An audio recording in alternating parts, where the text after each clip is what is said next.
bienvenue et nous voulons commencer ce temps de culte, ce temps de rencontre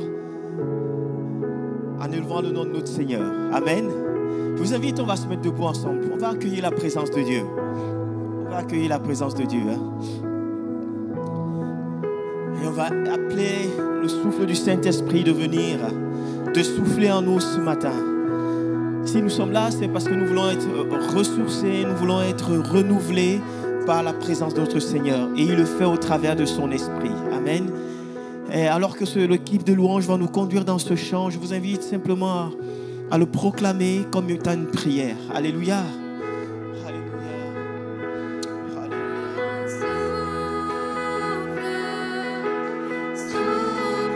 De Dieu, nous t'accueillons.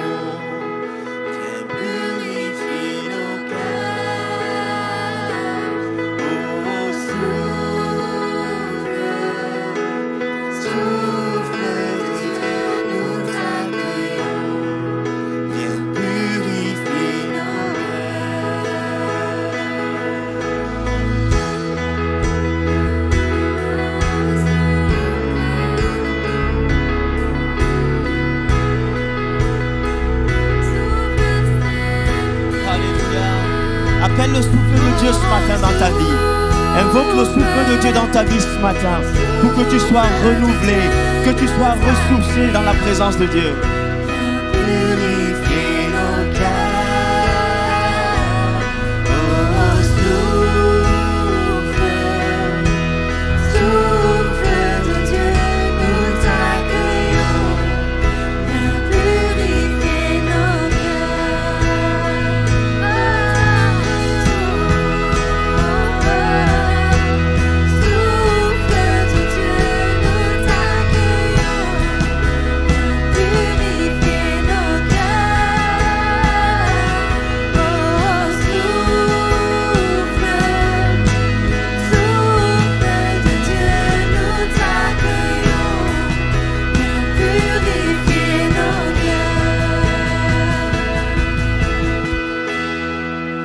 Alléluia, alléluia.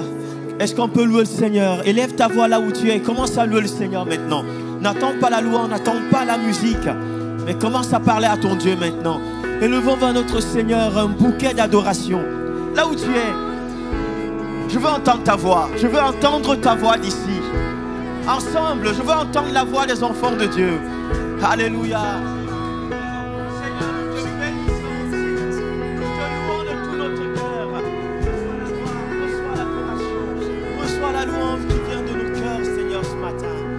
Alléluia. Mon frère, ma soeur, ne te laisse pas distraire. Commence à louer le Seigneur. Ne regarde pas à gauche et à droite. Connecte-toi à ton Seigneur maintenant. Commence à parler à Dieu. Commence à parler à Dieu. Élève ta voix. Commence à louer le Seigneur de tout ton cœur. Alléluia.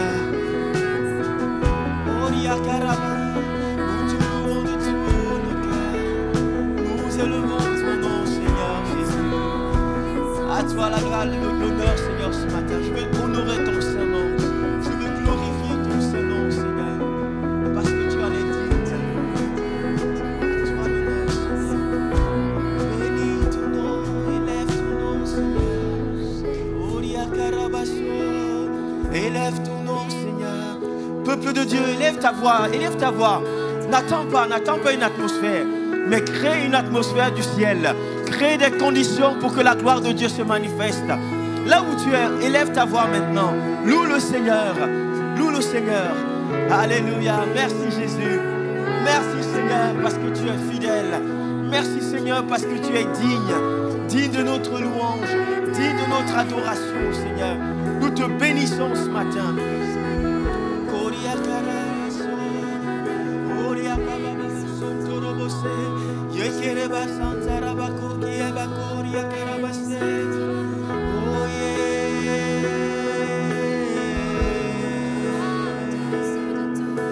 yeah, Karabaso. Yaria Karabaso, Toro Sante Kerebasanta. Oh yeah, Karabasente Rebasanta Rabako. Alléluia, alléluia, alléluia. Nous te louons de tous nos cœurs, Seigneur. Viens maintenant, Esprit de Dieu. Viens, nous t'accueillons dans ces lieux. Viens, nous t'accueillons. Je t'accueille dans ma vie. Viens, je t'accueille dans ma vie ce matin. Alléluia. Esprit de Dieu.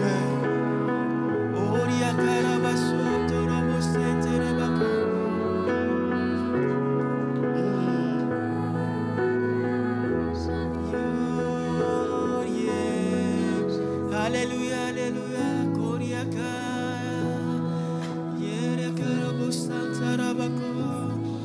À toi la gloire, Seigneur.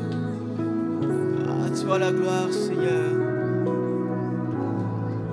À toi la gloire et l'honneur. Ton peuple te loue ce matin. Ton peuple accueille ta présence. Oh, merci Jésus.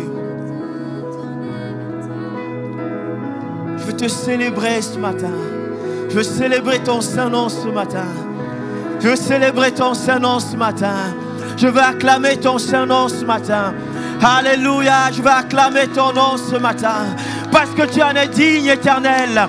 Tu en es digne, Seigneur. Nous voulons te dire combien tu es digne ce matin.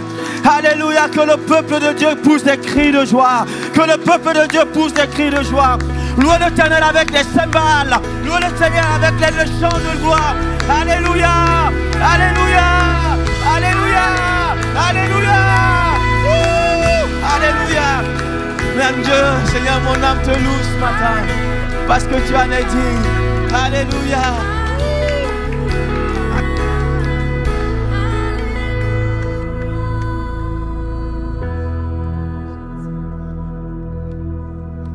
Voici le jour où nous venons louer notre Dieu.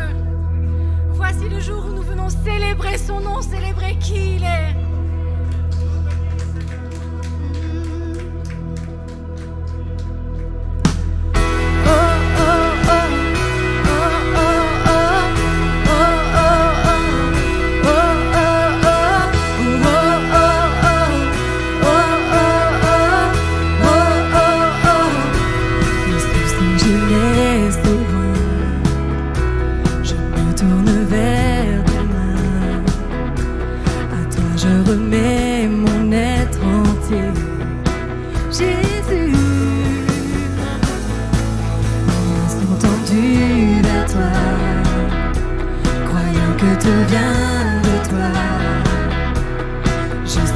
Tout ce que tu as pour moi est bon.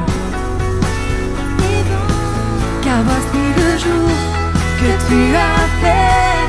Il est pour moi un sujet de joie.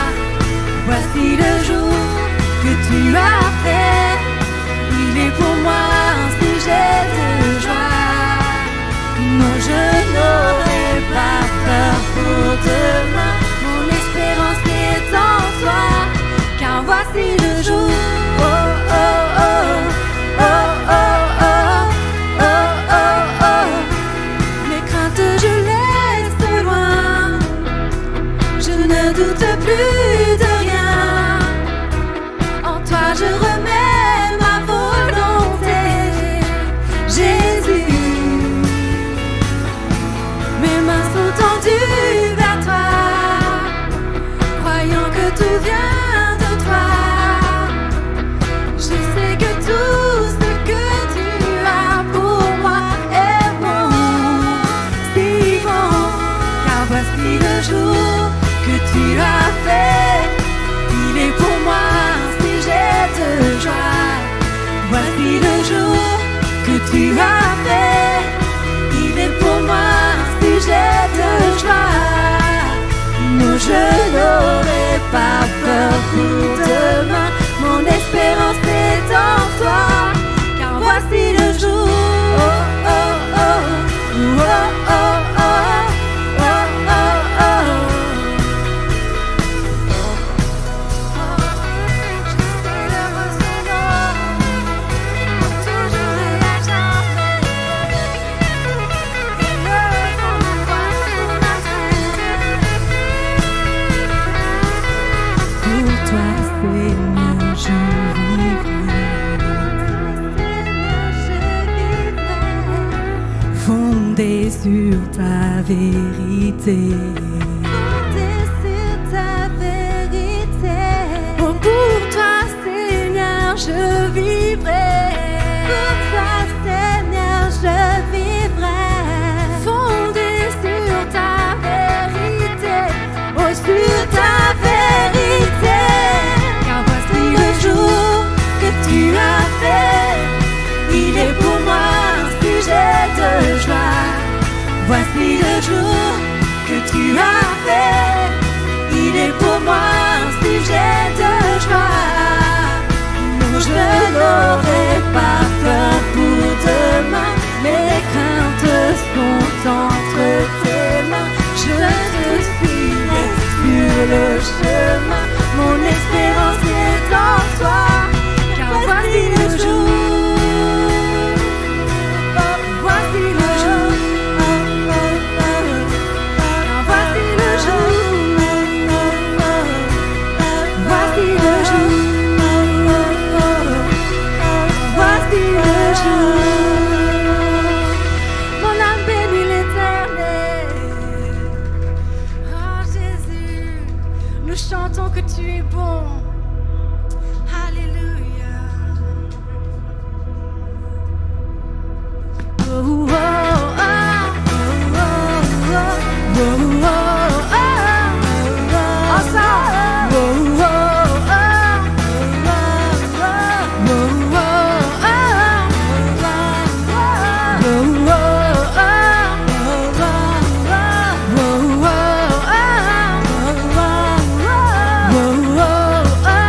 oh, oh, Dieu, tu es bon. Dieu, tu es bon et ta grâce envers nous durera jamais. Dieu, tu es bon et ta grâce envers nous durera jamais. Dieu, tu es bon et ta grâce envers nous durera jamais. Dieu, tu es bon et ta grâce envers nous durera jamais. Nous les peuples de toutes les nations, de génération en génération, nous te louons. Alléluia, alléluia, nous te louons pour qui tu es. Oh, nous te louons. Alléluia, alléluia, nous te louons pour qui tu es. Oh, oh, oh, oh, oh, oh,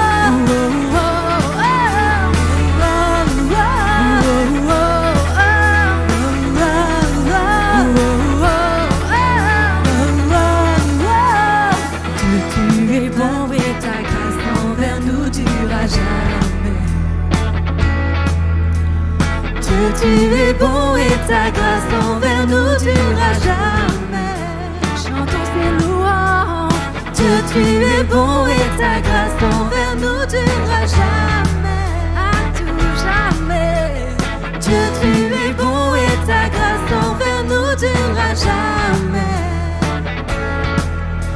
Oh, nous les peuples de toutes les nations, de génération en génération, nous te louons. Alléluia, alléluia, nous te louons pour qui tu es. Oh, nous te louons. Alléluia, alléluia, nous te louons pour qui tu es. Tu es bon.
Oh Dieu,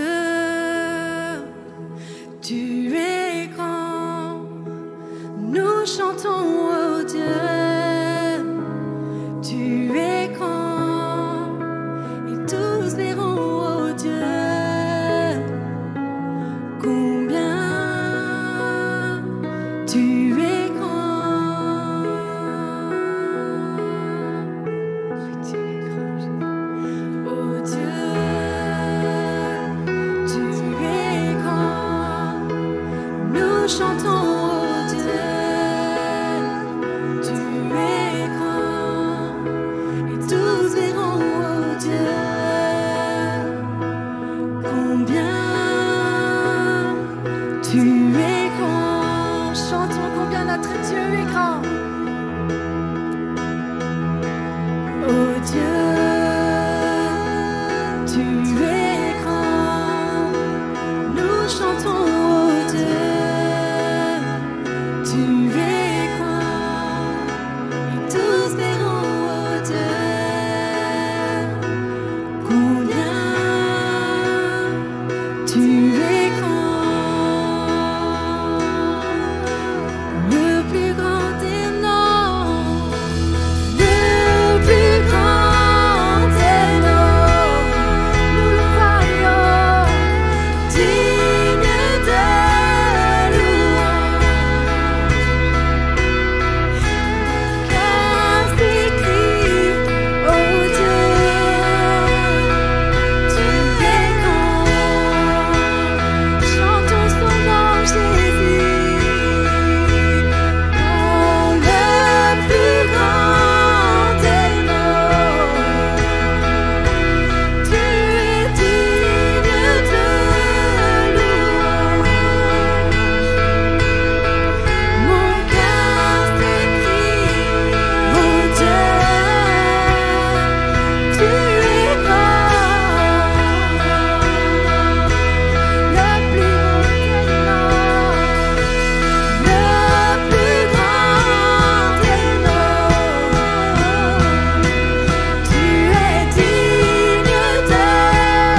Assis dans le ciel, ton trône éternel, tu règnes à jamais. Vêtu de splendeur, entouré d'honneur et de majesté, les anges chantent à toi la gloire.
Révéler l'amour, divin créateur, merveilleux sauveur, oui tu vis pour toujours.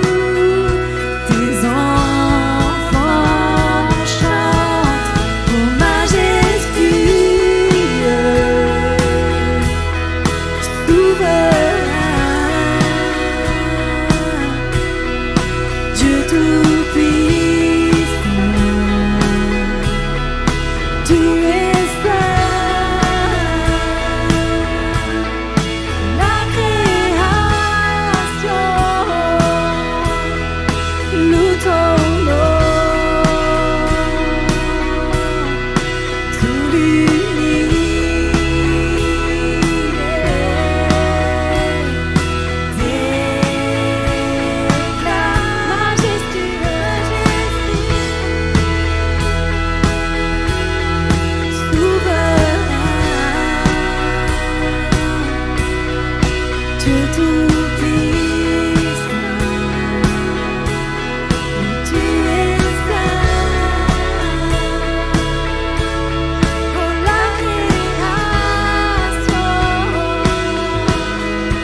Oui, tout l'univers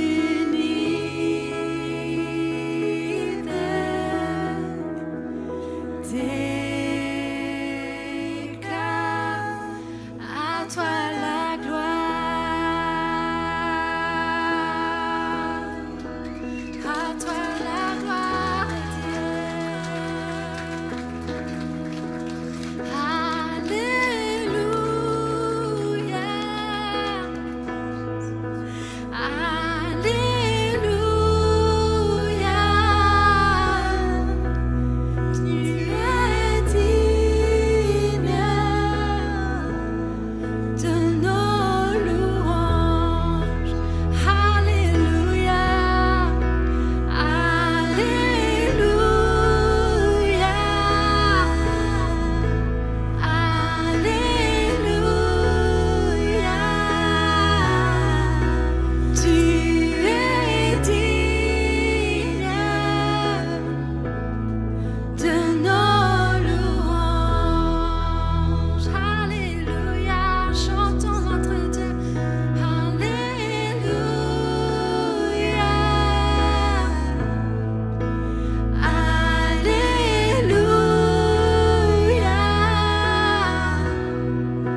chantons notre Dieu. Tu es grand et tous verront, oh Dieu, combien tu es grand, tu es grand.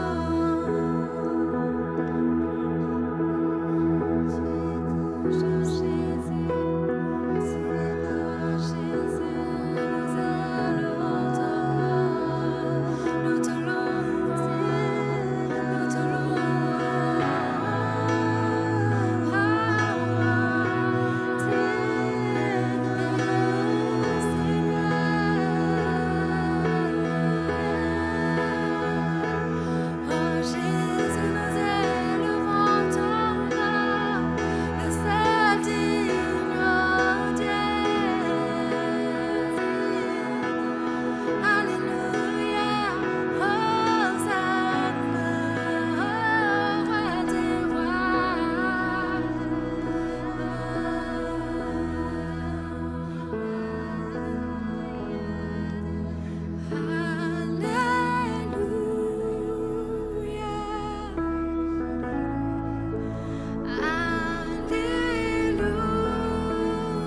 te j'ai reçu, c'est que le Seigneur te demande à chacun le cœur en entier. Pourquoi? Parce que ainsi il peut travailler en profondeur pour qu'il puisse vraiment créer en nous le caractère de Christ, l'amour de Christ. tout ce qui vient du Christ. Et c'est pour ça qu'il demande, il te le dit personnellement ce matin, donne tout ton cœur à Christ et tu verras ton cœur, tu verras ton caractère se transformer.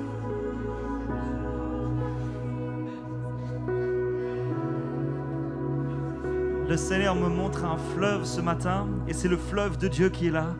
Et plusieurs sont assis au bord de ce fleuve et ont les pieds qui trempent dans l'eau. Vous aimez ce fleuve et vous goûtez un peu de sa présence et vous appréciez la fraîcheur. Le Seigneur te dit, cesse de contrôler et plonge à plein corps dans ce fleuve. Laisse-toi emporter par le fleuve de Dieu. Cesse de réfléchir humainement. Laisse-toi emporter, abandonne et laisse-toi prendre par ce fleuve de Dieu ce matin.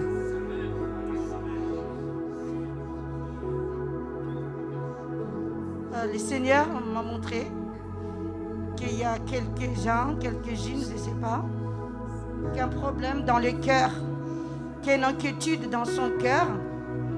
Et Dieu lui demande ce matin, mon fils, ma fille, donne-moi ton cœur. Je vais battre dans ton cœur. Pour l'instant, dans ton cœur, c'est encore ton cœur, parce que beaucoup d'inquiétudes. Et ça ramène des peurs, ça ramène ça pourrait même ramener des problèmes dans le cœur physique. Aujourd'hui, le Seigneur te demande, donne-moi ton cœur, je vais battre dans ton cœur, mon cœur dans ton cœur.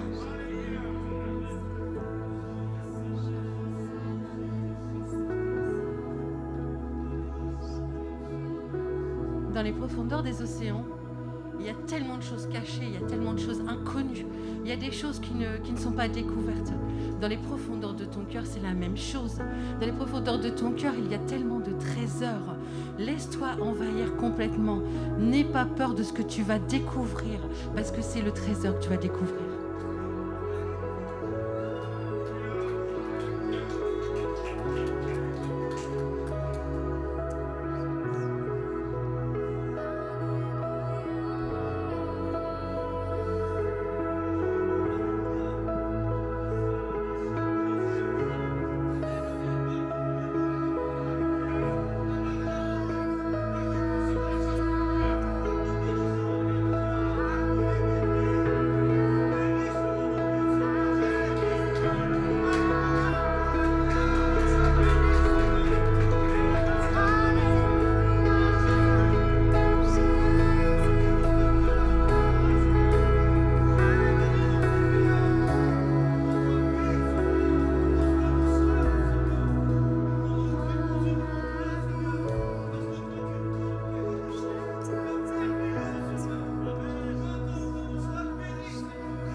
Alléluia.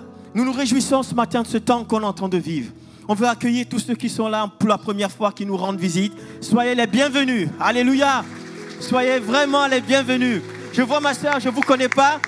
Je connais Richard, mais vous, je ne vous connais pas. Enfin, j'ai peut-être entendu parler de vous. On se réjouit de votre présence. Vous êtes à la maison. Soyez bénis. Que Dieu vous bénisse et garde votre cœur dans la paix. Alléluia. Est-ce qu'il y a de nouvelles personnes? J'ai cru voir d'autres nouvelles personnes dans la salle. Il me semblait, mais peut-être je me suis trompé. Ah ben oui, c'est ça. J'étais convaincu que je voyais... Alors, de nouvelles personnes. Ce n'est pas les nouvelles personnes. Hein. Quelque part, c'est les habitués. Allez, soyez les bienvenus.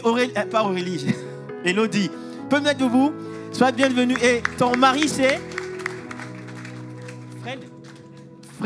Fred. Alors, il est américain. On est très heureux de vous avoir parmi nous. Welcome.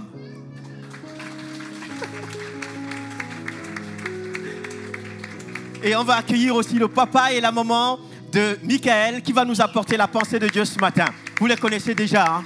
C'est pas la... Il faut mettre debout. On est heureux de vous avoir parmi nous. Ce sont nos frères, mais ils louent le Seigneur, ils prient à l'église de Cassar. Et vous allez passer nos salutations là-bas quand vous retournez. Hein. Vous saluez bien nos frères, nos sœurs, qu'on aime beaucoup. Et vraiment, on se réjouit quand l'église se rassemble comme ça. Soyez bénis. Amen. On veut remercier aussi les amis de France, Francis Save, qui sont là. Et ils nous ont dit de transmettre leurs remerciements à toute l'équipe qui a pu participer à l'événement qui a eu lieu il y a quelques semaines. Hein. Ça a été un succès, c'était vraiment excellent. Ceux qui ont participé ont apprécié. C'était sur la place. On va laisser maintenant la place à notre ami Paloma, qui est dans le coin. Alors juste pendant que Paloma arrive, je vais te donner une information aussi pratique. C'est l'équipe d'accueil qui m'a demandé de rappeler, parce que depuis un certain temps, apparemment, il y a des personnes qui ont des places attitrées. Sauf que quand elles arrivent en retard ou avant, elles veulent se mettre à cette place. On peut comprendre qu'il y a l'onction à cette place, sur cette place-là. Il y a l'onction. Mais l'équipe m'a dit, vraiment pour faciliter leur travail, si vous pouvez seulement accepter pour 2 heures qu'on vous place à un endroit où vous n'avez pas l'habitude. Ils seront tellement, ça va faciliter. Et ce matin, j'ai trouvé que c'était excellent. Ça a été excellent. Ils ont bien rangé les gens au fur et à mesure que les gens venaient et c'était bien organisé. On peut vraiment remercier cette équipe. Hein. Merci beaucoup. Mais pour faciliter leur travail, merci d'accepter d'obéir pour 2 heures. Obéissez à ce qu'ils vous demandent. C'est vraiment pour que nous puissions vivre le culte de la bonne manière. Soyez bénis et que le Seigneur vous bénisse. Merci Paloma. Bonjour à tous, c'est l'heure de prendre vos agendas. Donc les annonces, ça commence dès la fin du culte. Pour tous ceux qui participent à Extrême, vous vous retrouvez pour un temps ensemble et pour une réunion d'équipe. Si vous avez besoin de plus d'informations, n'hésitez pas à aller vers Moïse. Et si vous ne participez pas à l'œuvre d'Extrême et que vous avez à cœur de vous y investir, vous pouvez aller à cette réunion d'équipe à 14h à la CVN et vous aurez tout plein d'informations. Nos veilles matinales continuent du lundi au vendredi de 6h à 7h via Zoom. Vous recevrez le lien pour vous connecter dans la journée. Demain, à 20h, nous aurons notre temps de prière nationale via Zoom. Même chose, le mail vous sera envoyé via la newsletter.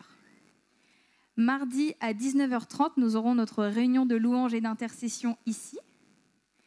Mercredi 15 décembre se tiendra la bourse aux jouets. Donc surtout, n'hésitez pas à faire la pub de cet événement, à en parler autour de vous. Et si vous avez à cœur d'aider aux préparatifs de cette journée, de vous investir, il y a des feuilles qui se trouvent à l'entrée sur lesquelles vous pourrez vous inscrire. Donc n'hésitez pas à y aller à la fin du culte. Pour tous les membres du parcours Timothée, on se retrouve le 16 décembre, jeudi à 20h30 via Zoom.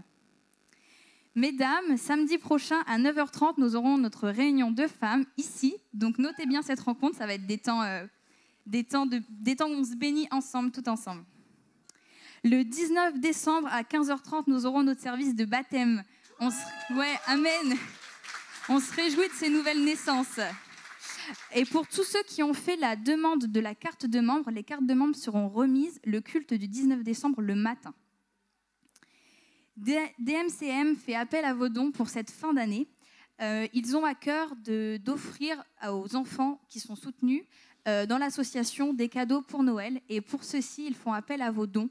Il n'y a pas de petits dons, 1 euro, 10 euros, ce que vous avez à cœur. Vraiment, ce sera une bénédiction pour ces enfants et pour cette œuvre. Donc, si vous souhaitez participer, vous pourrez vous rapprocher d'Agnès. Et enfin, on vous remercie pour votre fidélité dans les dîmes et offrandes. On vous rappelle que vous pouvez les adresser par virement et que vous pouvez aussi les déposer dans la boîte grise qui se trouve au fond. Soyez bénis, bon culte. Merci beaucoup, Paloma. On peut remercier Paloma pour la clarté de cette information. Merci beaucoup. Vraiment, je dis DMCM, c'est une association qui fait des choses extraordinaires. Vraiment. À Madagascar, il y a des enfants qui n'ont vraiment... ils auront l'occasion de présenter leurs actions. C'est une association qui est dans l'ombre, mais qui fait des choses excellentes pour les familles. Donc, si vous avez à cœur, comme Paloma l'a dit, ils n'ont pas besoin des millions, ils ont besoin des cœurs. Juste des cœurs. Si vous avez 1 seul euro qui vous traîne, qui vous dérange, parce qu'avec celui-là, on ne peut pas aller à Pickwick acheter un jouet, vous savez, ici chez nous, avec 1 euro, on ne peut pas. Mais à Madagascar, ils pourront faire des choses excellentes. Et ça fera tellement du bien à ces enfants qui n'ont pas grand-chose pour se réjouir, de recevoir 1, 2 euros de chacun. J'avais presque envie de mettre mon tronc ici devant tout de suite et de dire mon petit chapeau là, et de dire, allez-y maintenant parce qu'il faut faire quelque chose pour ces enfants. Vraiment, ne repartez pas. Agnès, où es-tu, Agnès? Elle est chez les enfants. Ok. Annika, lève-toi. Comme ça, les gens, ils voient au moins comme ça. En plus, tu es bien. La couleur, on voit très bien. Vous voyez Anitra, elle vous montrera qui est Agnès au moment venu. Allez voir Anitra, dites, je veux juste participer. Je n'ai pas grand-chose, mais voilà ce que le Seigneur a mis dans mon cœur. Et elle se chargera de transmettre. J'insiste parce qu'il y a une frénésie ici en Europe actuellement avec tous les cadeaux. Et c'est des cadeaux à 100, 200, 300 euros. Tout ça là-bas, ils ont besoin d'1 euro. Et ça va changer leur fête de fin d'année. Vraiment, je vous encourage, je nous encourage à faire quelque chose. Amen. Je n'ai pas l'habitude d'insister sur des dons comme ça, mais je sentais dans mon cœur, Anitra ne m'a rien demandé, je vous rassure, mais je sentais dans mon cœur que pour ces gens, ces enfants, ça va tellement leur faire du bien. Et ils sauront qu'ils ont des frères à plus de 6000 km. Alléluia. Oui, Radija veut parler. Alors, Radija veut parler. On va écouter Radija. Vas-y, on va écouter Radija. Elle ne parle pas souvent. Non, je fais partie de l'association aussi, parce qu'il dit des jouets, mais je vous assure, c'est juste pour un repas amélioré. Amen. Ça fait du bien, parce qu'ils ne mangent pas tous les jours de la viande, une fois par an. Donc c'est pour vraiment un repas amélioré. Voilà. Amen. Alléluia. Vraiment, quand Radija parle, c'est qu'il y a quelque chose de bon. Vous avez vu, hein? Elle a monté le niveau direct. Est-ce que vous êtes content d'être là ce matin? Alors moi, je suis très heureux que vous soyez là et qu'on vive ce culte ensemble dans la présence du Seigneur. Amen. Et Dieu veut nous parler maintenant. On va inviter notre prédicateur. On va l'accueillir, Michael. Vraiment, je crois que le Seigneur a quelque chose à parler à son Église au travers de Michael. On va prier ensemble, Michael. Seigneur, merci pour ta présence. Merci pour ce que tu as mis dans le cœur de mon frère. Seigneur, je crois que lorsque l'Église est rassemblée, tu as quelque chose à lui dire. Et ce matin, il t'a plu de passer par notre frère pour nous encourager, pour nous interpeller, afin que nous puissions aller plus loin encore avec toi. Seigneur, nous le bénissons maintenant et prions, Seigneur, que tu lui donnes ton autorité. Tu lui donnes, Seigneur, vraiment ton onction. Tu oins Michael maintenant, afin que la parole qui va sortir de sa bouche puisse trouver des cœurs bien disposés au nom de Jésus-Christ. Amen. Amen. Que le Seigneur te bénisse, Michael. Merci Thierry. Merci l'Église. Vous êtes bénis ce matin. Est-ce que vous entendez la voix de Dieu ce matin? Oh, je crois que c'était clair. Quel est l'état de ton cœur ce matin? C'est de ça dont il est question. Quel est l'état de notre cœur ce matin quand nous servons Dieu? Et je vais commencer tout simplement par un verset. 2 versets. Je suis un peu gourmand ce matin. Allez, faites de toutes les nations des disciples, les baptisant au nom du Père, du Fils et du Saint-Esprit, et enseignez-leur à observer tout ce que je vous ai prescrit. Et voici, je suis avec vous jusqu'à la fin du monde. Je crois que à l'Église ACVN, nous sommes dans cette mission. Je le crois fermement et je me réjouis de voir ça. Il n'y a qu'à regarder autour de nous et c'est pour ça que nous sommes là ce matin aussi. On est dans cette mission ce matin et je me réjouis de ce que l'Église est dans ce mouvement. Je suis tout seul à me réjouir. Amen. Woo! Amen. On peut se réjouir. Je crois que sincèrement, nous sommes dedans. Il n'y a qu'à regarder autour de nous. Le fonctionnement de l'Église, l'accueil, la louange, l'enfance, les hommes, les femmes, influence, les piliers, les baptêmes la semaine prochaine. Amen. Oh Seigneur. Le parcours start extrême. Tout ce que nous faisons dans cette Église tourne à un moment ou à un autre autour de ce verset-là. Et je me réjouis de ça. Alors, est-ce que vous avez bien lu ce verset-là ce matin? Parce que je ne vais pas prêcher dessus. En partie.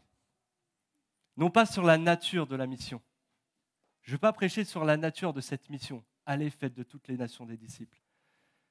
Mais je vais prêcher sur la nature du cœur de celui qui fait cette mission. Et c'est ça mon propos ce matin. C'est de ça que je veux parler. Je veux parler du cœur de celui qui va accomplir cette mission, qui va enseigner à observer tout ce que Jésus a prescrit, qui va baptiser et qui va faire de toutes les nations disciples. Parce que c'est bien vous, c'est bien moi, c'est bien nous tous ici dans ce lieu qui sommes concernés par ce verset. Donc ma question ce matin, c'est, et je crois que c'est la question que Dieu nous pose légitimement, ce n'est pas est-ce que tu obéis à cette mission, Bien sûr que si.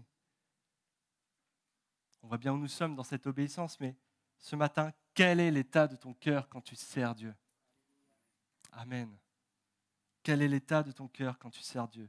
Ésaïe 29, 13 nous dit « Le Seigneur dit, quand ce peuple s'approche de moi, il m'honore de la bouche et des lèvres, mais son cœur est éloigné de moi, et la crainte qu'il a de moi n'est qu'un précepte de tradition humaine. » On sent la tristesse de Dieu dans ce verset.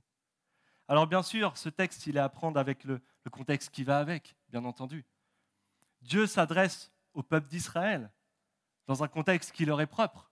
Mais ce qu'on peut lire dans la Bible souvent est le reflet de ce que nous vivons aussi quotidiennement. Ce qu'avait vécu le peuple juif, ce qu'a vécu le peuple d'Israël et le peuple de Juda, souvent est le reflet de ce que nous pouvons vivre de façon contemporaine. Je crois qu'il est important de s'arrêter aussi à ce qu'on peut lire dans l'Ancien Testament.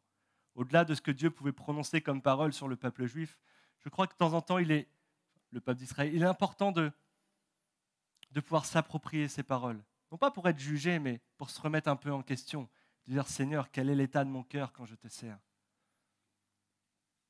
Et il y a certes un constat dans la façon dont le peuple servait Dieu, mais ce texte il met aussi en lumière une réalité sur le regard de Dieu sur nos vies.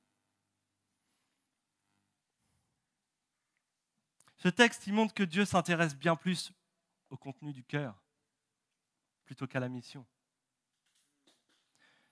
Dieu s'intéresse bien plus à la sincérité de nos pensées plutôt que ce qui sort de nos bouches et les actions qui en découlent. Oui, Dieu s'intéresse à ton cœur ce matin. Est-ce que tu as entendu la parole de Dieu ce matin? Je m'intéresse à ton cœur. Je m'intéresse à la sincérité de ton cœur, à ce qu'il y a au plus profond de toi. Viens chercher au plus profond de toi et loue ton Dieu ce matin, parce qu'il s'intéresse à qui tu es, non pas à ce que tu fais, mais à qui tu es ce matin. Amen. Et pour nous amener plus loin dans cette pensée, j'ai eu à cœur de vous partager, et nous allons regarder un peu plus près l'histoire de Jonas. Alors l'histoire de Jonas, bien sûr, elle est surtout connue parce qu'il a passé 3 jours dans le ventre d'un poisson, d'une baleine, de ce que vous voulez, appelez cet animal comme vous voulez. Mais c'est un classique de la Bible qu'on enseigne souvent aux enfants.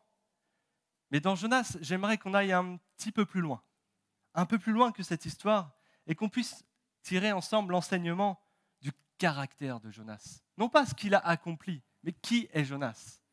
Qu'on regarde un peu au cœur de Jonas, non pas la nature de sa mission, qu'on s'intéresse un peu plus à ses motivations, plutôt que ce qu'il a accompli.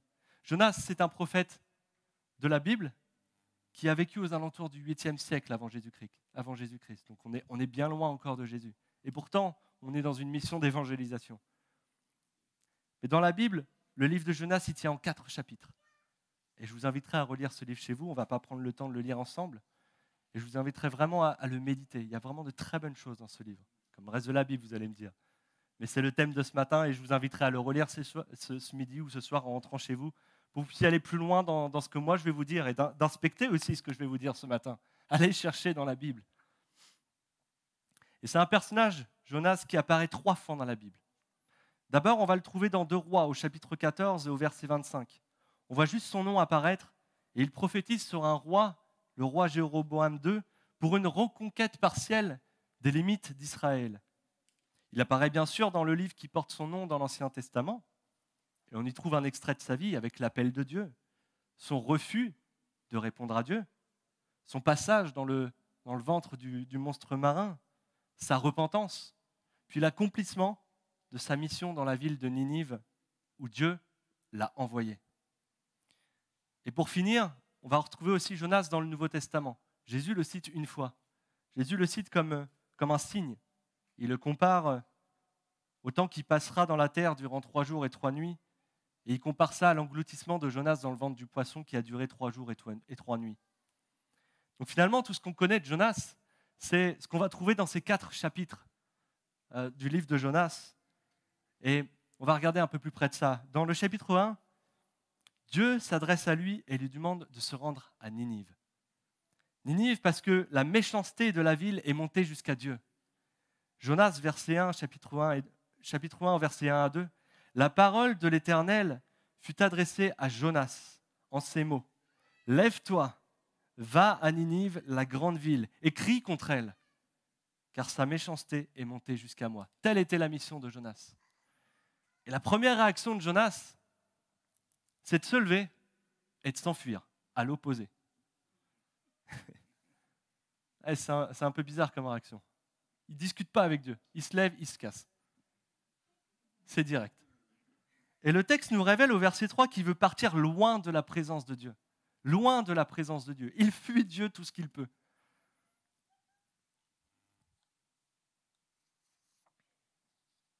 Jonas, chapitre 1, verset 3. Jonas se leva pour s'enfuir à Tarsis.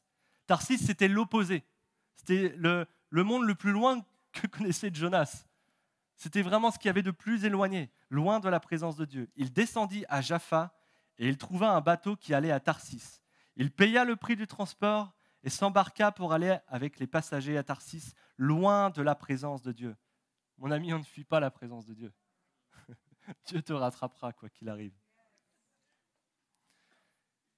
Mais Dieu l'appelle pour une mission et il s'enfuit. Et Jonas ne s'enfuit pas parce qu'il a un doute ou parce qu'il a peur. Loin de là. Loin de là. Jonas, ce n'est pas un trouillard. Et on va le voir plus loin. Il part à l'opposé pour une raison bien précise qui nous est donnée au chapitre 4 et au verset 2. Jonas, chapitre 4, verset 2. Il pria l'Éternel en disant « Ah, Éternel, n'est-ce pas ce que je disais quand j'étais encore dans mon pays ? C'est ce que je voulais éviter en fuyant à Tarsis. En effet, je savais que tu es un Dieu de grâce et de compassion, lent à la colère et riche en bonté, et que tu regrettes le mal que tu envoies. » Jonas, c'est un prophète et il agit comme un prophète. En partant, il ne fait pas que fuir la présence de Dieu, mais il montre son mécontentement à l'opposé. Parce qu'il savait que Dieu allait parler à la ville de Ninive. Il savait que Dieu était un Dieu compatissant, bon, lent à la colère et qui regrette ce qu'il envoie. Et c'est ça qui dérangeait Jonas. Ce n'est pas la nature de la mission, c'est vers qui il allait. Et on peut lire, je crois que Jonas, il avait un réel problème avec sa mission. Il avait un réel problème avec la nature de sa mission. Et si on regarde la première apparition de Jonas dans 2 Rois au chapitre 14 et au verset 25, quand il a prophétisé sur le roi Jéroboam II, la 15e année du règne d'Amastia, le fils de Joas, sur Juda, Jéroboam, fils de Joas, le roi d'Israël, devint roi à Samarie. Il régna 41 ans. Il fit ce qui est mal aux yeux de l'Éternel.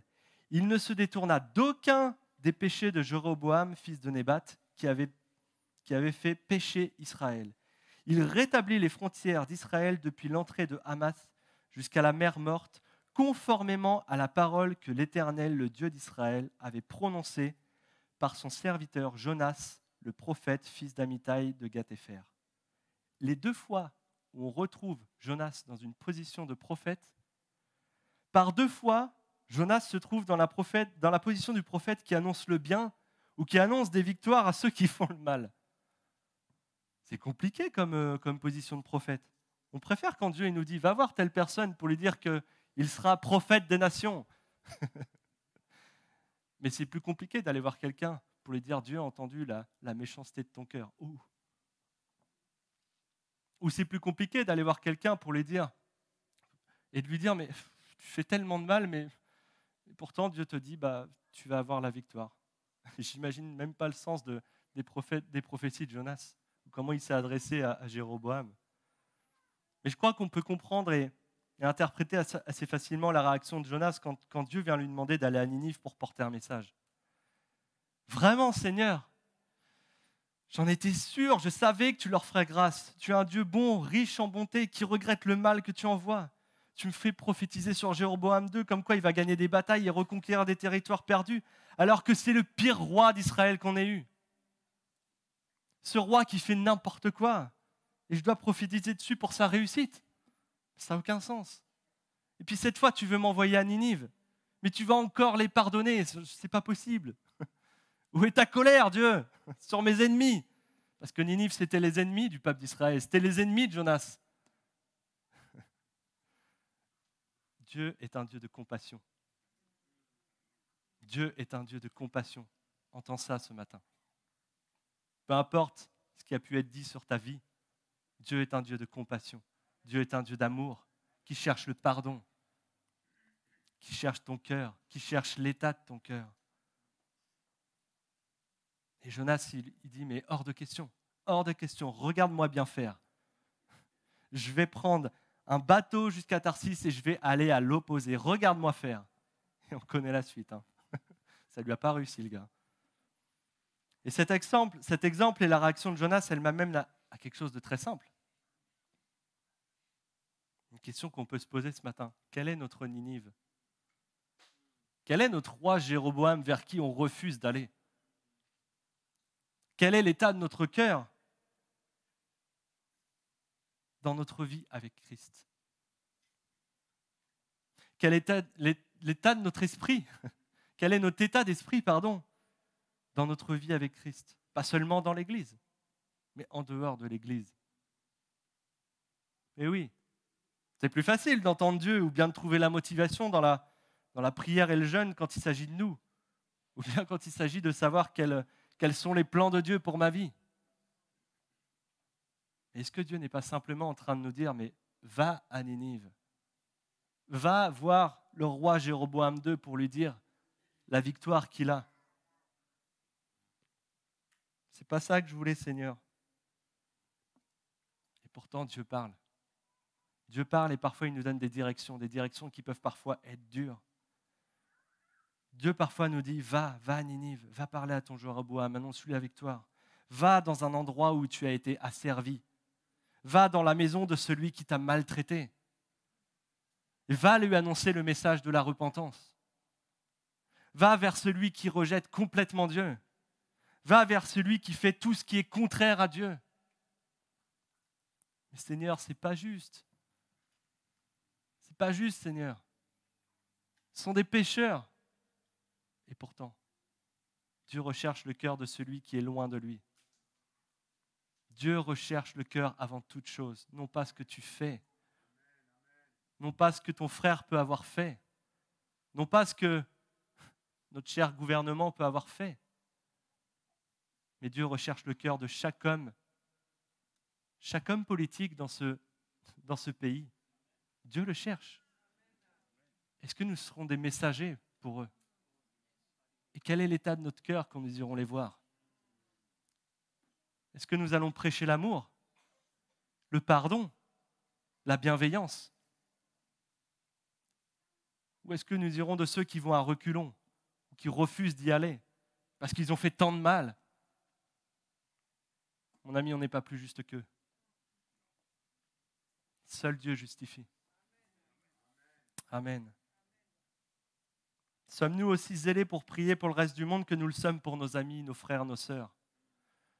La ferveur que nous avons pour prier pour nos parents, nos enfants, nos frères, nos sœurs, nos amis, est-ce que nous avons ce même zèle pour prier pour Emmanuel Macron, tiens, par exemple, pour rester dans les hommes politiques? Amen. Est-ce que nous avons ce même zèle que toi qui pries pour ton fils, ton enfant, que quand tu pries pour cet homme politique qui a tellement besoin de Dieu? C'est une réalité spirituelle, c'est une réalité dans ce monde. Peu importe ce que les hommes ont fait, ils ont besoin de Dieu. Tu as besoin de Dieu ce matin. Et je vais peut-être un peu piquer un peu, mais c'est quand la dernière fois que tu as prié pour ton patron, pour ton chef d'équipe? C'est quand la dernière fois que tu as prié pour ton employé?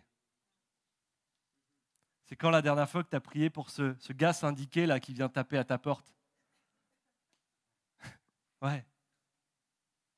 C'est valable pour l'employé, c'est valable pour le patron.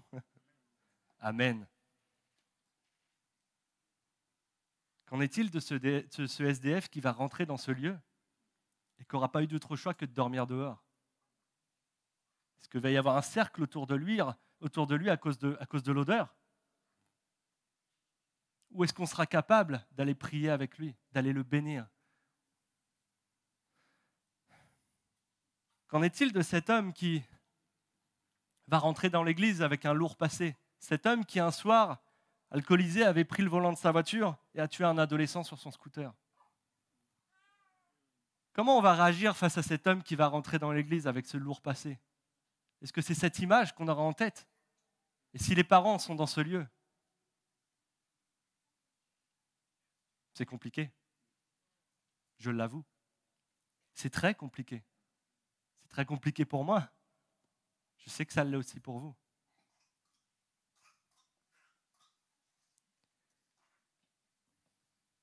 Mais Dieu veut que tous soient sauvés. Car tous sont péchés et sont privés de la gloire de Dieu. Tous. Il n'y a pas un juste, pas même un seul. C'est ce que déclare la parole de Dieu. Et Dieu ce matin recherche ton cœur. Avant toute chose, l'état de ton cœur. C'est ce que Dieu recherche ce matin. Oh, que c'est compliqué d'aller servir Dieu dans les endroits où on n'a pas voulu aller. Oh, que c'est compliqué d'aller voir cette personne devant qu'on ne voulait pas aller voir. Oh, que c'est compliqué. Mais Dieu recherche des hommes et des femmes sincères. Est-ce que nous sommes capables d'aller plus loin dans cette sincérité, de passer un palier supplémentaire? C'est ça que je veux vous communiquer ce matin. Parce que ça fait partie du surnaturel. Accomplir quelque chose que Dieu nous demande peut parfois être compliqué, mais le faire avec la disposition de cœur que Dieu recherche, c'est là que nous avons besoin de Dieu. Nous n'avons pas forcément besoin de Dieu pour la nature de la mission, mais pour l'état de notre cœur dans lequel nous allons accomplir ce que Dieu a demandé de faire. Est-ce que vous êtes avec moi ce matin? Amen. Ce matin, ce n'est pas ce que tu vas faire comme bonne action, ni l'action d'évangélisation que tu feras. C'est ton cœur que Dieu recherche. Amen. Nous avons besoin de Dieu ce matin. Vous savez, Jonas, il a été choisi en tant que prophète. Et à cette époque, le rôle de prophète, ce n'était pas attribué à n'importe qui. Peu de gens pouvaient parler de la part de Dieu. Ce n'était pas aussi facile qu'aujourd'hui avec la grâce que nous avons par le sang de Jésus. Et pourtant, Dieu connaissait l'état de cœur de Jonas. Oui. Mais il a quand même fait le choix de l'utiliser, de lui parler et d'être en relation avec lui et de ne jamais l'abandonner. Le choix de Dieu ne dépend pas de nous et ne se discute pas. Amen. Le choix de Dieu ne dépend pas de nous et ne se discute pas. Dieu choisit qui il veut. Il est souverain. Il est souverain. Il choisit qui il veut. S'il veut utiliser un enfant pour prophétiser, s'il veut utiliser un vieillard pour prophétiser, s'il veut utiliser un adulte pour prophétiser, un homme, une femme, il fait ce qu'il veut. Parce qu'il est Dieu, il est souverain. Mais ce que Dieu te demande ce matin, c'est l'état de ton cœur. Oh Seigneur. Et si on s'arrête sur le chapitre 3 de Jonas, Jonas, il rentre dans la ville. Il finit par obéir à Dieu, un peu malgré lui. Il rentre dans la ville, il la traverse pendant une journée et il se contente de dire « Dans 40 jours, Ninive sera détruite ». Ça, c'est une grosse prédication. Vous imaginez la scène, vous? C'est totalement incroyable. Et les habitants de Ninive, ils ont cru à ce message. Plus loin que ça, ils proclament un jeûne depuis le plus grand jusqu'au plus petit. Le roi fait une déclaration publique de repentance et l'ensemble de la ville renonce à leur mauvaise conduite. Oh! Et c'est surréaliste. Jonas, il se contente de dire 6 mots, de traverser une fois la ville. La ville, elle nous est décrite comme il fallait 3 jours pour faire le tour. Le gars, il a traversé une journée la ville. Dans 40 jours, Ninive sera détruite. Salut. C'est surréaliste. Et pourtant, mais ça, c'est quelque chose qui doit nous parler. On a l'impression que Jonas, il fait tout pour saboter la mission. Et pourtant, Dieu agit. Dieu agit. C'est ça qui doit nous parler. Nos capacités. Ne remets pas en question tes capacités. Si Dieu a décidé d'agir, il agira. Peu importe ce qui va sortir de ta bouche. S'il a décidé d'encourager un de tes frères, va voir ce frère et prophétise au nom de Jésus. Parce que Dieu met dans ta bouche les mots qu'il faut. Si Dieu a réussi à convertir ou à amener à la repentance une ville on nous parle d'une ville de 120 000 habitants, avec un gars qui veut tout faire pour saboter et qui traverse la ville en 6 mots, croyez-moi, Dieu peut se servir de moi. Et Dieu peut se servir de toi. Peu importe qui tu es, peu importe les études que tu as faites ou ce que tu es. Amen. Dieu ne met pas en avant les bonnes œuvres. Dieu ne met pas en avant ce qui sort de notre bouche pour lui faire plaisir. Il cherche avant tout à lire la sincérité de ton cœur. Il cherche avant tout un dialogue de cœur à cœur. Un dialogue de cœur à cœur. Oublie tout ce que tu peux faire pour Dieu ce matin. Il veut ton cœur. Ce qu'il veut, c'est te sentir dans sa présence. Oublie la mission ce matin. Juste un temps. Et considère l'état de ton cœur. Considère ta relation avec Dieu ce matin. Oublie tout ce que tu as pu recevoir comme prophétie sur ta vie. Oublie ce matin juste pendant un temps. Remets ton cœur à Dieu. Remets ton cœur à Dieu. Proverbe 4, 23, 24. Garde ton cœur plus que toute autre chose, car de lui viennent les sources de la vie. Et le verset 24. Écarte de ta bouche la fausseté, éloigne de tes lèvres les détours. Parfois, il est peut-être temps de se taire aussi et de juste penser à l'état de notre cœur. Plutôt que de courir à droite, à gauche, partout dans l'église, à essayer de servir Dieu. Ce n'est pas un reproche que je fais là.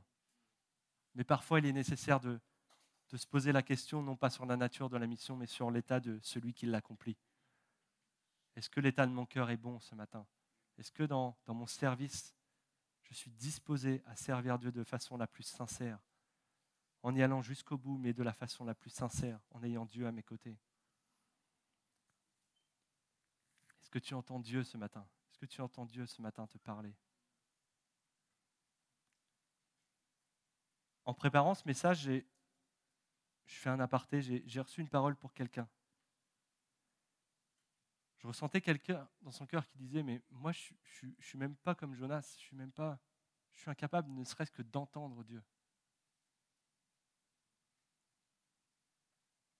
Si seulement je pouvais l'entendre.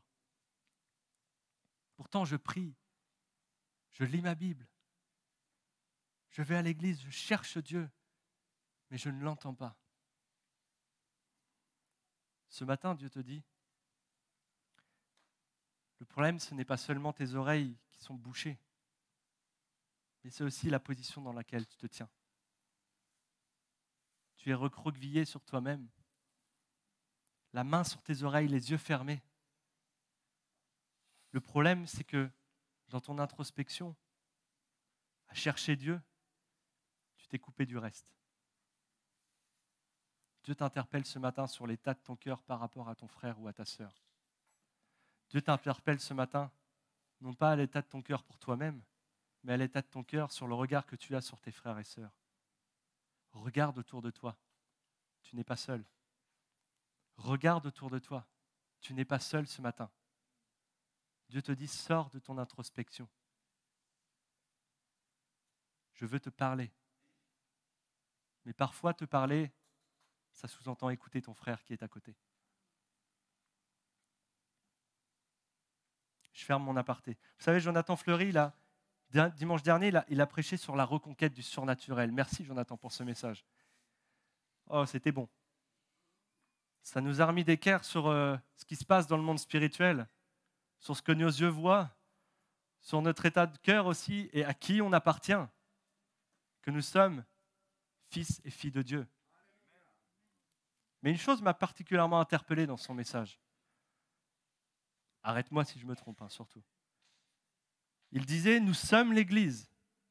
L'Église n'est pas seulement le lieu où nous nous rassemblons, mais l'Église, c'est chacun d'entre nous, et c'est ce qui fait ce que l'Église est ce qu'elle est aujourd'hui, jour après jour. Et il a rajouté, et c'est là où ça devient intéressant, le reste du message aussi est intéressant, mais comment pouvons-nous vivre le surnaturel dans l'Église si nous-mêmes, nous ne vivons pas d'abord personnellement ce surnaturel? Ça m'a fortement interpellé. Si nous vivons des temps où Dieu nous demande de prier pour les autorités de notre ville, pour les autorités de ce pays, c'est aussi un devoir que l'Église doit porter. Mais est-ce que l'impact de ces moments-là, il ne serait pas beaucoup plus fort si on prenait le temps d'abord nous-mêmes, à la maison, peu importe où vous êtes, mais nous sommes l'Église. Et l'Église ne pourra pas aller plus loin que là où nous irons nous-mêmes personnellement. Je m'interroge ce matin, clairement. Oui, la santé de l'Église, et la santé de l'Église ACVN, elle dépend de la santé des membres qui la composent. Amen. Et je crois que c'est pour ça que ce matin, Dieu nous interpelle sur l'état de notre cœur. Non pas seulement pour nous-mêmes, mais aussi pour l'Église. Dieu cherche une relation avec nous. Dieu cherche l'état de notre cœur. Dieu cherche la sincérité. Et mes amis, nous allons vivre un temps de fête. Je fais une deuxième petite aparté. Un temps de fête, Noël, le jour de l'an. Et c'est un moment qui est propice un peu à la distraction ou au relâchement. Ce sera un temps pour certains où vous allez partir en vacances. Ou des temps de repas en famille ou avec des amis. On va un peu relâcher la pression. Mais pendant que nous mangeons et que nous fêtons, j'aimerais vous encourager ce matin. Si le terrestre est un peu ralenti, le spirituel, lui, ne l'est pas. La trêve de Noël, elle n'existe pas. Entends bien ce matin, la trêve de Noël n'existe pas. Et je crois que c'est bien pour ça que Dieu cherche l'état de notre cœur, plutôt que le service. Ce matin, Dieu s'intéresse à ton cœur, parce qu'il sait que l'ennemi, il a des moments propices qui vont venir. Il cherche avant tout une proximité, parce qu'il sait que parfois les temps sont propices à l'ennemi pour venir taper plus fort. Et Dieu te dit, rapproche-toi de moi. Rapproche-toi de moi, viens sous ma protection pendant ce temps, parce que je suis celui qui te délivre, parce que je suis celui qui est Dieu, parce que je suis celui qui a tout donné. C'est bien pour ça ce matin que Dieu cherche une proximité avec nous. Amen. Mon but ce matin, vous l'avez compris, ce n'est pas d'accuser qui que ce soit sur l'état de son cœur. Ne te sens pas accusé ce matin, ni d'établir un constat. Une fois, j'ai entendu un homme très sage sur cette estrade dire « On peut faire tous les constats possibles dans l'Église. L'important, ce n'est pas ce qu'on voit ni le constat qu'on fait. L'important, ce sont les solutions que nous pouvons apporter avec la parole de Dieu. » Ce matin, Dieu nous donne des solutions pour être plus proche de lui, des solutions stratégiques pour le servir, des solutions stratégiques pour garder notre salut, plus que toute autre chose. Il nous dit « Veillez sur votre cœur ce matin. » Votre cœur, votre cœur, votre cœur. Oh mes amis, c'est ce que j'aimerais vous communiquer ce matin de la part de Dieu. L'Église n'est pas là pour constater l'état du monde. L'Église n'est pas là non plus pour établir des constats de vie sur la façon dont nous pratiquons l'Église ou sur la vie des chrétiens. Mais l'Église est là pour trouver des solutions. Nous sommes là ensemble pour trouver des solutions de la part de Dieu. Amen. La CVN est dans un temps de conquête. Et ça, on ne s'en cache pas. Hein. C'est clairement visible. Semaine après semaine, nous frappons et nous faisons reculer l'ennemi. Amen. Mais l'ennemi va chercher par tous les moyens de garder ces territoires qui ne lui appartiennent pas. Et pour cela, il utilise une arme qui est parfois redoutable, l'accusation. Mon ami, ne te laisse pas accuser. Ne te laisse pas accuser, surtout pas. Et j'aimerais qu'on puisse ensemble trouver des solutions. Ce matin, si tu te sens accusé, chasse loin de toi ce sentiment, parce que Dieu veut une relation avec toi. Non, ce matin, nous n'entendrons pas dans ce lieu l'ennemi nous accuser. Amen. Et j'aimerais pour ça vous parler de 3 armes. 3 armes avec lesquelles nous pouvons nous battre efficacement. Ces 3 armes, ce sont la justification, la sanctification, la glorification. Je vais m'expliquer. La justification, la sanctification, la glorification. Retenez bien ces 3 mots. Je commencerai par la première arme, la justification. Mon ami, le diable ne peut rien contre le sacrifice de Jésus. Rien du tout. C'est irrévocable. Le diable va essayer de te faire croire que le péché te condamne et te disqualifie. Mais rappelle-toi ce matin que tu as été déclaré juste. La justification, c'est un acte juridique, irrévocable, qui te dit tu es libéré du péché. Tu es rendu juste par le nom de Jésus. Ça, c'est la justification. Rappelle-le ce matin. Rappelle-le à qui te dira le contraire. Tu as été justifié par Dieu, par Jésus lui-même. Oh, mes amis. Romains 5:1. Ainsi donc, déclaré juste sur la base de la foi, nous avons la paix avec Dieu par l'intermédiaire de notre Seigneur Jésus-Christ. Oui, Dieu t'a déclaré juste pour te donner cette paix, ce soulagement. Je suis juste par ton nom, Jésus. La justification est un acte juridique par lequel Dieu déclare que le pécheur est juste. On est tous des pécheurs. Jérémie dit, on est tous des foutus pécheurs. On l'a déjà entendu dire ça, mais c'est vrai. On est tous des foutus pécheurs. Sauvés par grâce, amen. Romains 3, au verset 23, tous ont péché et sont privés de la gloire de Dieu. Et ils sont gratuitement déclarés justes par sa grâce, par le moyen de la libération qui se trouve en Jésus-Christ. Amen. Oh, amen, c'est bon ça. Quand tu te sens accusé, disqualifié, jugé, enclenche ta foi, mon ami. Enclenche cette foi qui te vient de la parole de Dieu. Enclenche la vérité. Fais taire le mensonge. Dénonce ce mensonge qui consiste à te faire croire que tu as péché, que tu n'es plus élu, que tu es disqualifié. Ce n'est pas parce que tu rentres dans une église que Dieu va commencer à s'intéresser à toi. Entends-moi bien ce matin. Ce n'est pas parce que tu pratiques de bonnes œuvres non plus, ou que tu fais le bien autour de toi, que la justification te devient d'un coup accessible.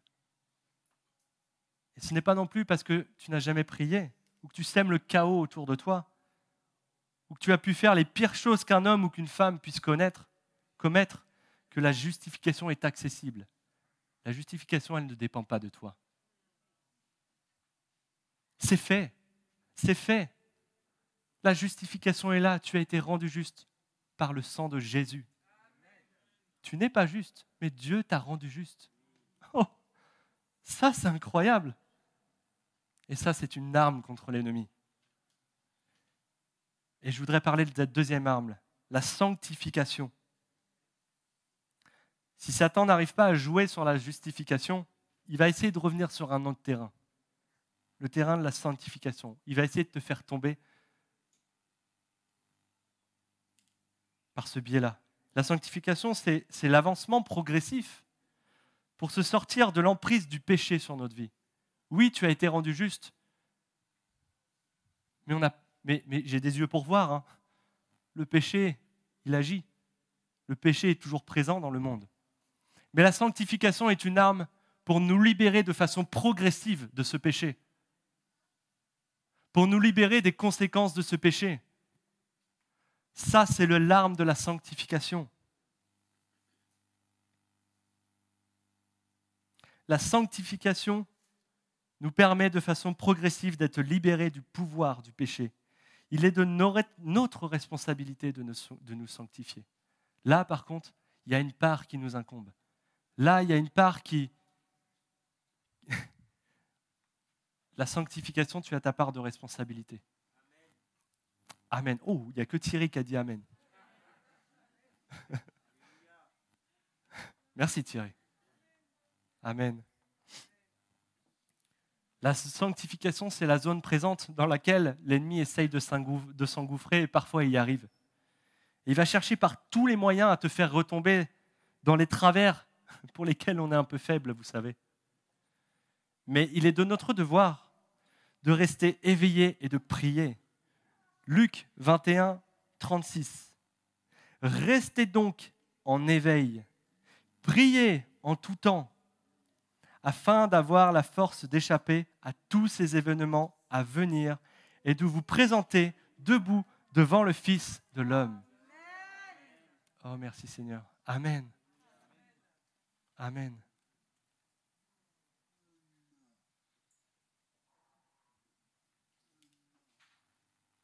Je voudrais poser ce matin une question très simple ici. Levez la main si vous êtes concerné. Qui, ici, dans ce lieu, ne pêche plus?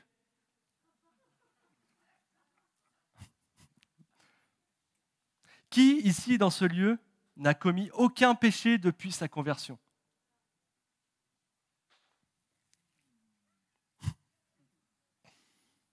Qui, ici, dans ce lieu, n'a commis aucun péché depuis qu'il a donné sa vie à Christ? Regardez bien autour de vous. Je te rassure, Thierry, il n'y a aucune main qui s'est levée. Mais regardez bien autour de vous. Aucune main ne s'est levée. Regarde autour de toi. Tu as des hommes autour de toi et des femmes qui sont justifiés et qui vivent la sanctification. Amen. Reviens la semaine prochaine. Je repose la même question. On sera toujours dans le même cas. Tu as autour de toi des hommes et des femmes qui vivent la sanctification. Mais reviens la semaine prochaine, il y aura quelque chose qui aura changé. Tu auras autour de toi des hommes et des femmes qui seront meilleurs, qui auront avancé avec Dieu. Et c'est ça la sanctification. Je ne suis pas parfait, mais j'y vais à fond, parce que je suis justifié. Oh Seigneur, merci, merci Père. Oui, c'est ça la sanctification. Et comprenez-moi bien, ça ne nous donne pas l'autorisation de vivre dans le péché, bien au contraire. La sanctification, elle est progressive dans un sens, pas dans l'autre. Et ça ne nous donne pas l'autorisation de pécher librement. Mais la sanctification est une arme qui repousse l'ennemi chaque jour un peu plus loin. Elle est nécessaire pour aller dans mon dernier point, la glorification. Et je terminerai par ça. Je te laisserai la place tirer après. Hébreux 12, 14. Recherchez la paix avec tous et la progression dans la sainteté. Sans elle, personne ne verra le Seigneur. La sanctification est nécessaire pour arriver jusqu'à la glorification. Et c'est le dernier endroit où l'ennemi peut venir te faire douter sur cette possibilité de glorification. Alors, c'est un bien grand mot, la glorification. Et pourtant, oui. Oui, c'est un grand mot. La glorification.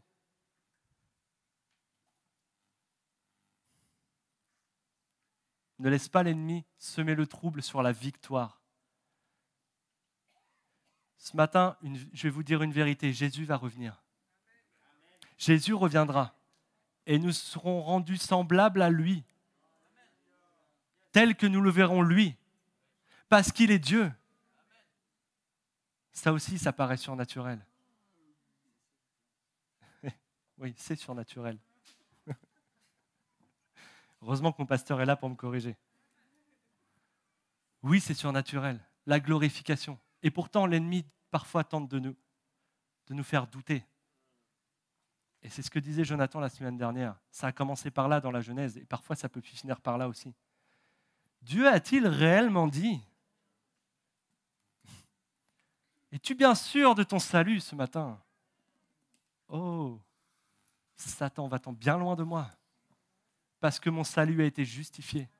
Ma sanctification est présente. Et je sais que je serai glorifié au nom de Jésus. Je sais qu'une vie meilleure m'attend. Je sais qu'une vie glorifiée maintenant avec Jésus. Ça, c'est la vérité ce matin. Et c'est bien pour ça que Dieu veut te rencontrer. Parce qu'il veut passer l'éternité avec toi. Amen. Il veut passer l'éternité avec toi.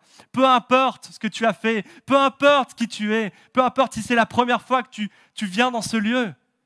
Dieu veut passer l'éternité avec toi. Qu'est-ce que je peux dire de plus? 1 Jean 3,2. Bien-aimés, nous sommes maintenant enfants de Dieu. Et ce que nous serons un jour n'a pas encore été révélé.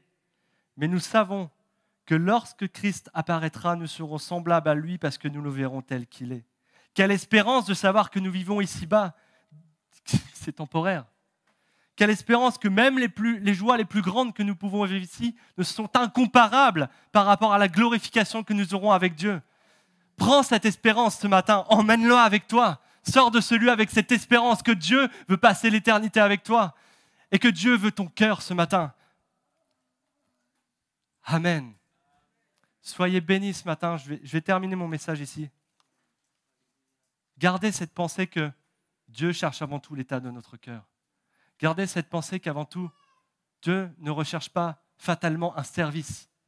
Mets de côté un temps, ton service peut-être. Va chercher le cœur de Dieu. Va chercher la présence de Dieu. Va chercher qui il est. Et surtout, ne laisse pas l'ennemi t'accuser ce matin. Ne laisse pas l'ennemi t'accuser parce que tu es justifié, mon frère. Amen.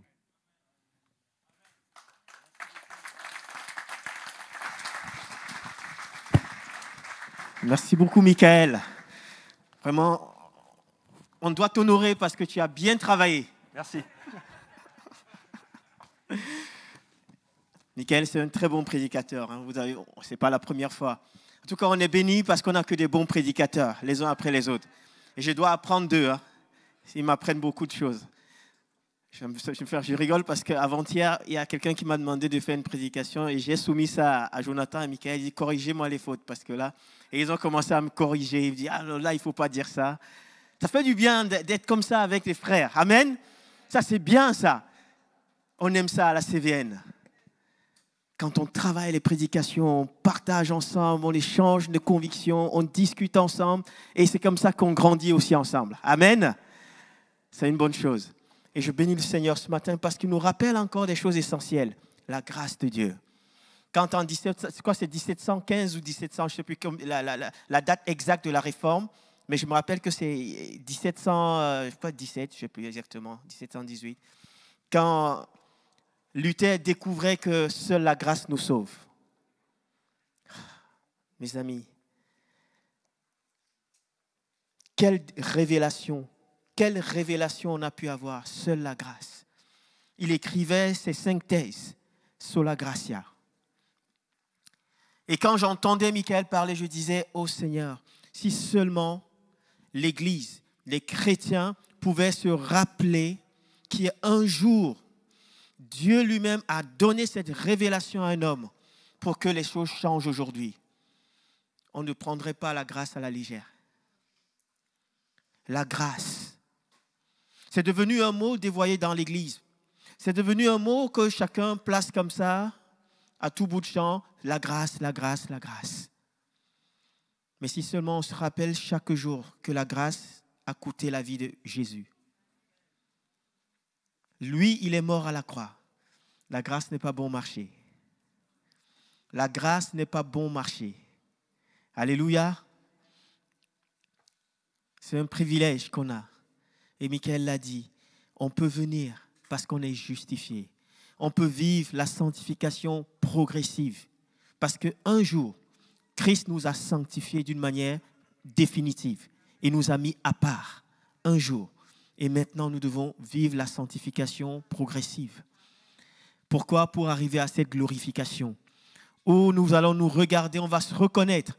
Et j'entendais les étudiants, hier j'étais dans mon bureau, ils se posaient la question, mais est-ce qu'on aura le même corps? Est-ce qu'on sera pareil? Je n'ai pas voulu intervenir parce qu'ils étaient en cours. Mais je crois qu'on va se reconnaître. Sinon, à quoi ça sert d'être là, franchement? Si je ne vais pas reconnaître Bernard, me dit, je me souviens de Bernard. Ça sert à quoi si on ne va pas se reconnaître?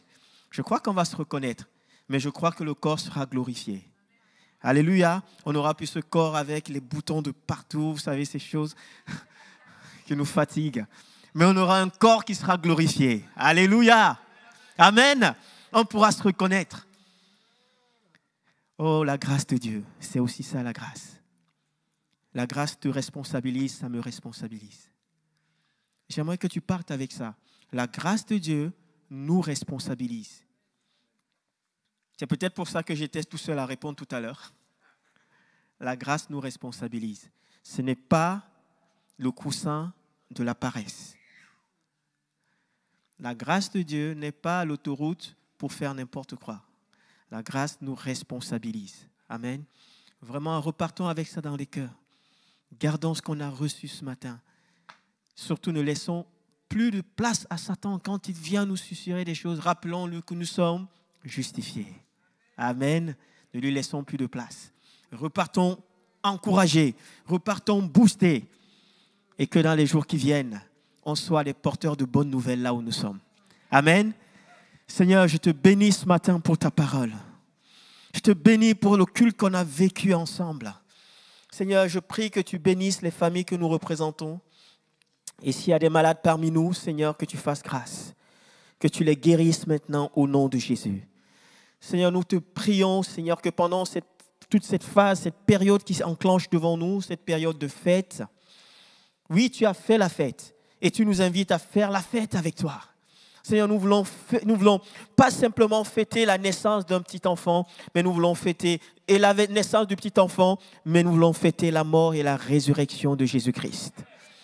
Seigneur, que ce temps de fête nous rappelle qu'un jour tu es venu dans des cœurs qui étaient vraiment comme cette étable. Ça sentait peut-être le mouton, ça sentait plein de choses. Nos cœurs étaient pareils. Mais tu as fait le choix de naître dans ces cœurs. Mais tu n'es pas resté bébé. Tu as grandi. Tu nous as justifiés. Tu es mort à la croix pour que nous soyons sauvés aujourd'hui. Et Seigneur, nous voulons, pendant toute cette période de fête, nous rappeler, Seigneur, que tu es mort à la croix. Tu es ressuscité d'entre les morts. Et aujourd'hui, tu es assis à la droite de ton Père dans les cieux. Nous voulons fêter cette victoire de la naissance, de la mort, mais surtout de la résurrection de Christ. Merci, Père. Tu nous gardes dans ta paix. Tu nous gardes dans la joie du Seigneur. Merci parce que tu fais de nous des hommes et des femmes vrais, authentiques et sincères. Que ton règne s'établisse dans nos vies maintenant, au nom de Jésus-Christ. Seigneur, accompagne-nous chez nous. Garde-nous sur le chemin de retour. Que cette semaine qui s'ouvre devant nous soit une semaine de victoire. Une semaine du surnaturel avec toi. Au nom de Jésus. Amen. Amen. Que le Seigneur vous bénisse et bon dimanche à chacun. Alléluia.